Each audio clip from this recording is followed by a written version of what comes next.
Je vais juste vous répondre un truc. J'ai vu des familles entières mourir. Voilà. Ça suffit pas. J'ai vu des familles entières mourir.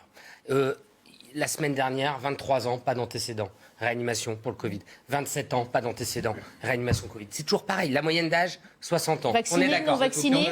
Non vacciné. Vous êtes au cœur de la tempête. D'accord, monsieur. Cependant, vous voyez tous les jours, évidemment. Cependant, pas comme ça qu'on fait une politique. Il faut prendre de la hauteur. J'ai pas dit qu'il fallait faire de la politique. J'ai pas dit que c'était un fait politique. Je vous dis qu'il y a une famille. Il y a un médecin qui va s'occuper de ces cas-là. Donc là, on sort des chiffres, on sort des discours dogmatiques. 23 ans, 27 ans, des familles entières.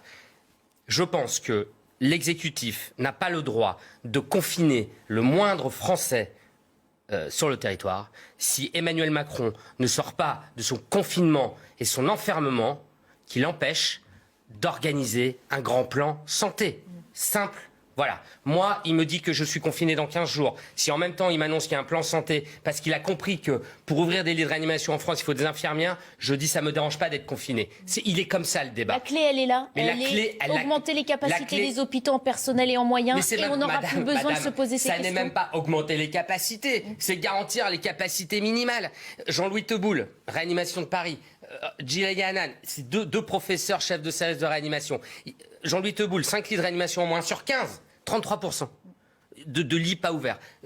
À Garches, c'est 3 lits sur un service, j'imagine, d'une quinzaine de lits. Donc en fait, si vous voulez, non, évidemment que c'est le centre.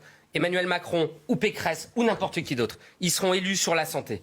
Il faut arrêter de tourner autour du pot. Voilà. Macron, il est président en poste. Il peut faire des lois, mais il se magne. Et en tout cas, ce que les Français n'accepteront pas, et alors là, je ferai en sorte que les Français ne se laissent pas faire. En aucun cas, le calendrier présidentiel à venir ne devra avoir d'influence sur les décisions prises ou pas prises, parce que ce serait un scandale d'État. Ce qu'on applique au monde de la santé est déjà un scandale, mais j'enfonce des portes ouvertes. Mais je suis désolé, le président Macron ne se déclare pas candidat. C'est bien qu'il estime qu'il est encore président jusqu'au mois de mars, oui ou non? Il ne se déclare pas. Donc alors qu'il travaille.